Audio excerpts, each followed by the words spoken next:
So, this is going to be another fun fanfiction idea.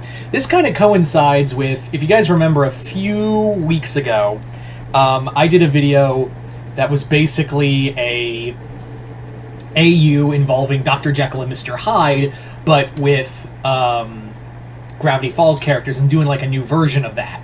So for here, we're going to do something a little more fun. We're going to do something pretty fun with this. Basically what we're going to be doing is a Star versus Dracula AU. That's going to basically, some of you already got it from the Dr. Jekyll and Mr. Hyde video, that this is the start of like a shared Universal Monster Disney alternate universe. So, stay tuned, because I'll be dropping videos and they'll be all like loosely connected with each other. Anyway, so let's get started. So this story is taking a lot of Dracula. This is a lot of the story of Dracula. This is a lot of, and it kind of does a new spin on it. So in here, we start because Dracula in here is not who you think it is. It's someone else, and if you saw the video, you already know, but I'll spoil it for you right now. Dracula is not Toffee, it's not any of them. Marco is Dracula in this story. And basically, thousands of years ago, during the Central American empires, Marco was once a priest who did sacrifices and whatnot. And one day, he encountered a young woman who was a nun that was brought over from the Spanish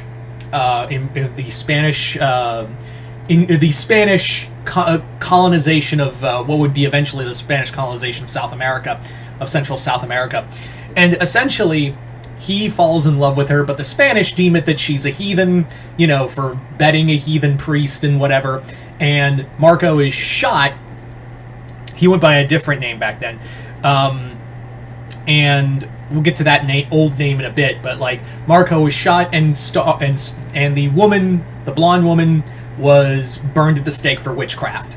Well, Marco was left for dead, and eventually, who came upon him was the demon god, was the god of the underworld, Camazotz, the bat god.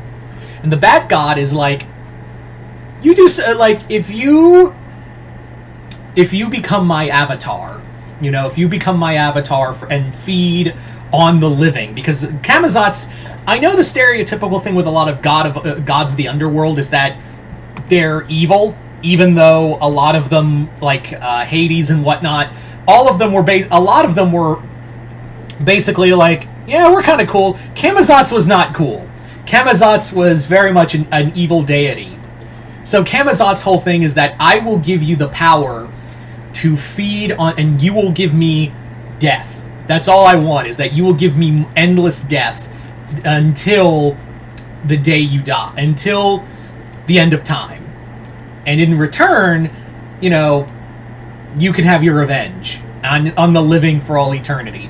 To which Marco graciously accepts. He becomes a vampire. He kills everyone that was involved in the woman's burning. He slaughters them all, drains them of their blood, and begins a nightly reign of terror. So now we fast forward to post, or during the events, or what would be leading up to one of the Mexican-American Wars. And essentially, a young Tom Lucitor, who is here a full human, Tom is basically sent by his firm to talk with one Don Marco Diaz, who is expressed wanting land in California. He is expressed moving from Mexico to California, and essentially, I know it's kind of messy of like, was California a territory or a state? It's kind of, there was a spot where it kind of was like a spot, or like going to be a state, or like its own republic. So it's in that. And his firm is like, hey, listen, this Don Marco has a lot of money that we want, so you're going to go down there and finalize the paperwork personally. And Tom's like, didn't you send Mr. Ludo a while ago? Mr. Ludo being the Renfield of this story. And they're like, oh, he went batshit crazy. He went there, came back nuts. We don't know what happened. Maybe it was stress-related work.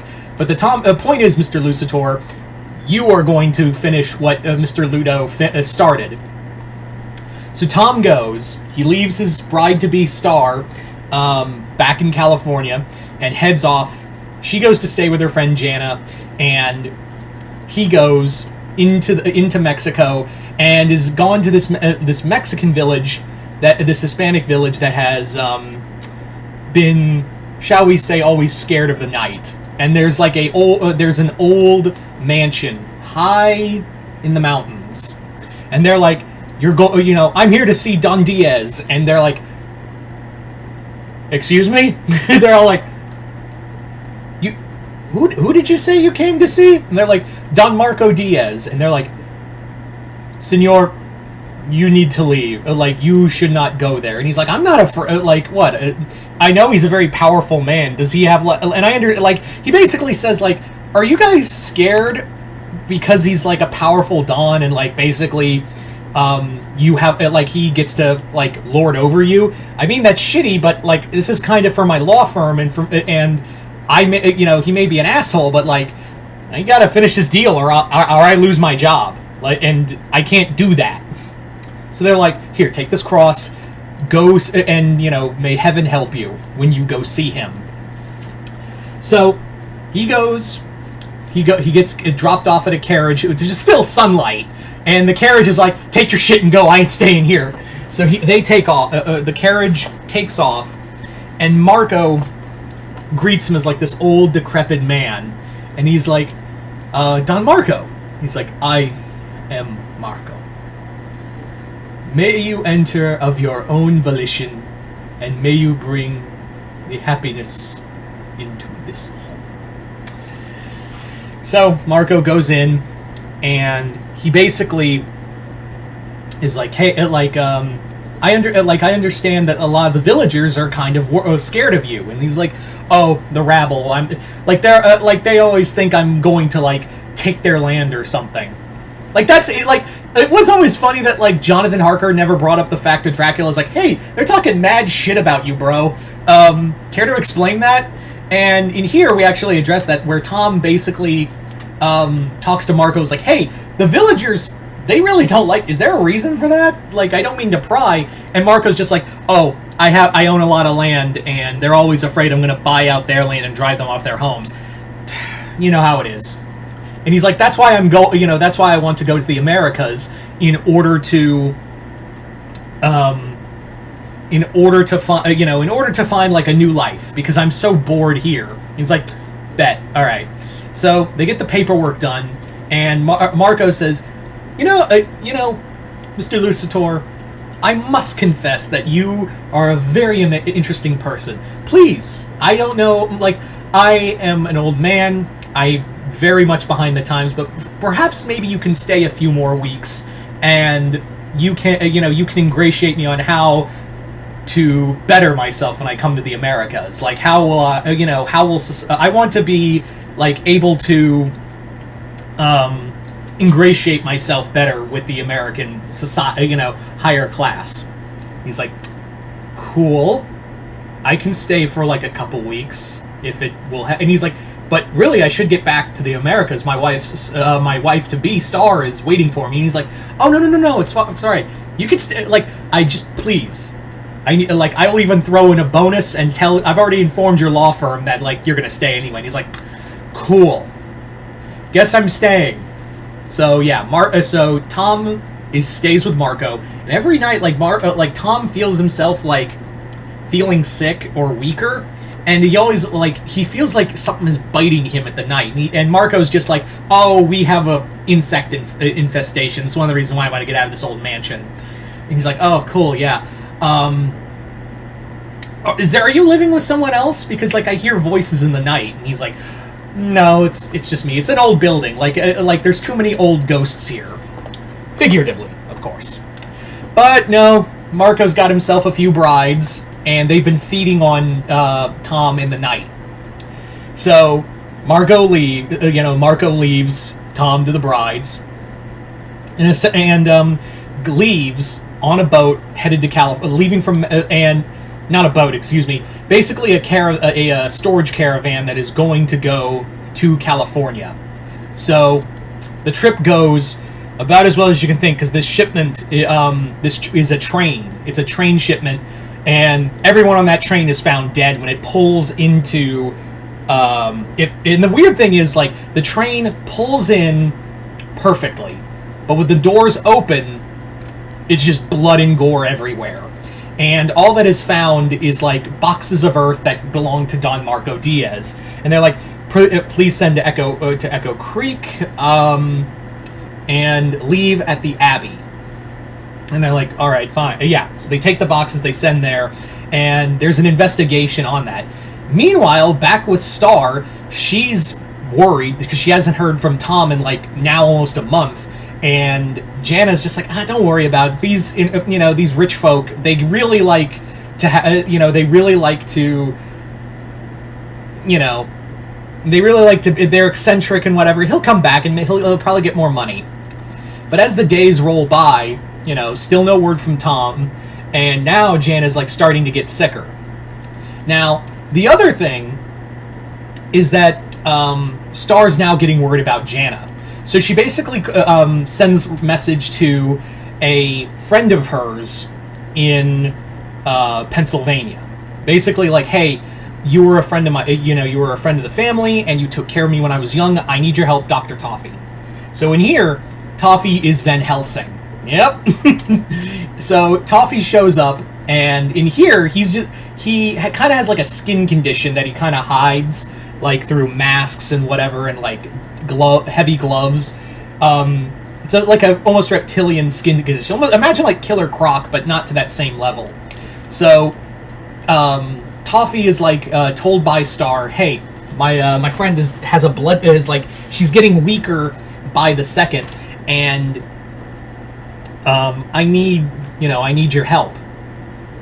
So Toffee's like, yeah, I'll do a blood transfusion, but in, like, he's also like, is she, like, getting weaker around the light? Is she, like, is there something else going on? Like, is she, like, having an aversion to garlic? And Star's like, yeah, kinda, like, some of those things are happening. And he's like, okay, put these things of garlic around the window, and please, don't tell her to not touch them. Tell the maids to not touch them. This is for her this is for her own safety. But one of the servants takes down the garlic, and Janet is dead the next day. However, Toffee, like, consoles the family, and he's like, I would like to do an autopsy on the body. And they're like, oh, please, we already know she died of blood poisoning. He's like, well, it's not so much as an autopsy. I want to cut her head off and, stuff it full of garlic. And they're like, get out of here, you fucking ghoul! So Toffee goes to Star, and he's like, I know what did this, but in order to combat this threat that we may face, I need you to abandon all your beliefs about science and whatnot, and because we are, like, if I am right, then there is something afoot here that needs our, direct attention.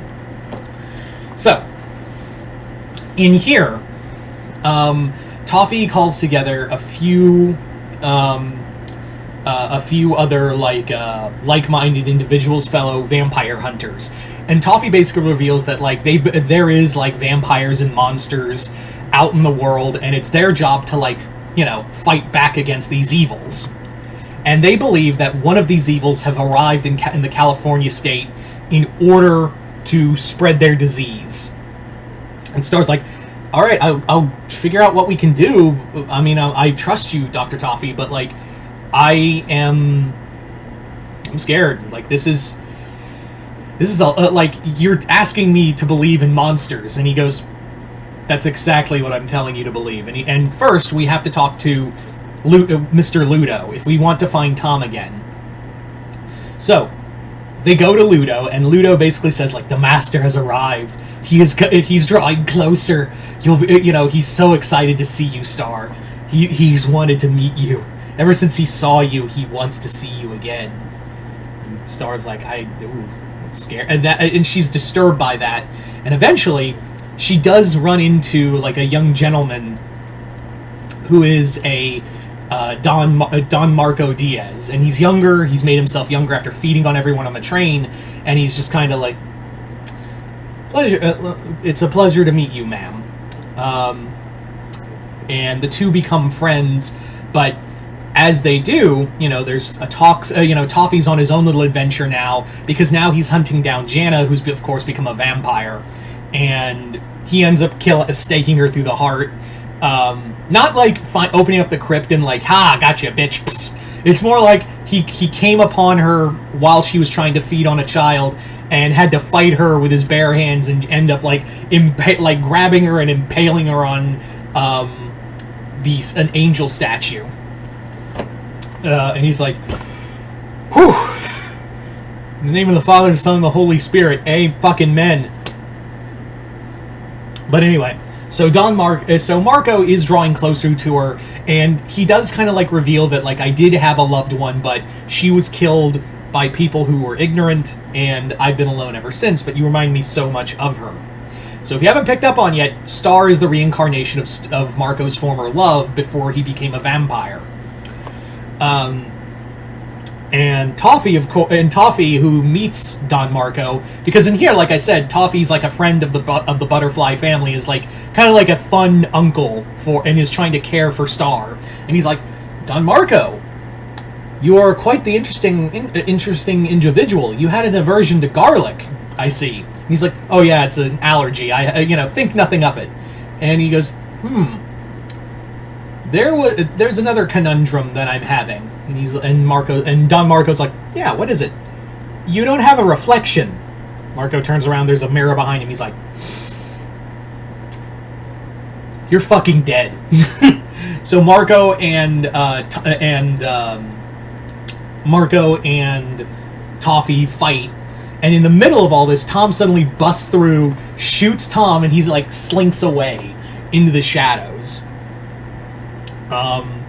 And Star is already like, she's already been bitten a few times, and Tom reveals that he's been like fighting his way he broke free of Marco's brides, and is basically, he killed them all. He killed them all with what strength he had, escaped the mansion, and has been traveling all the way back to California.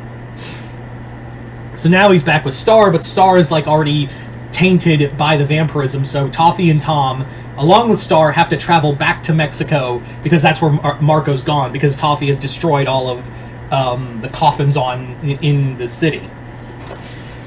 So now we come back to Mexico, and Tom is ready to kill him because he's like, you basically tried to destroy my life. I am going to end this monster once and for all. And Star's like, what if I become that monster? And Toffee's like, no, it'll be fine. Like, if once we kill Don Marco, you'll be free of this. And we also discover that like Star's been having dreams of the past, and Marco's real name translates into different names throughout history. One of them being Dracula. That he basically has taken on, like, he's traveled the world in the thousands of years, and he was Vlad Dracul in one life. He's taken on various names, like he was Attila the Hun. He was not Attila the Hun, excuse me. He was like Napoleon. He was a lot of, like, basically took on a lot of names throughout history in his long immortal life. So from there, Toffee, Tom, and Star track Marco down to his home, and Marco's there waiting for them, and he unleashes everything. He's thousands of years old, and he has some serious power behind him. In this story, you may be thinking, oh well, Marco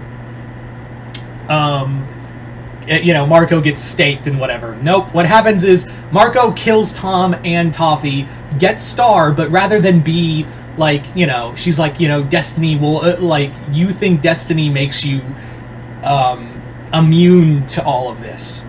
It makes you think that I'm just your property. When in reality, I'm nothing like the woman you wanted, and I'm not gonna be your I'm not gonna be your puppet. Star kills herself right there, and now Marco has lost his, because now it's like I'm gonna There's no way I can wait another couple thousand years for Star to come back, you know. So, new plan. And in that moment, like, Camazotz appears before Marco, and he's like, "You idiot! This is what you've been doing for the past 1,000 years since I granted you immortality? This is what you've been doing? Fuck you!" Like, your whole thing was to spread death everywhere, and apparently you can't do that alone. So here's what I want you to do.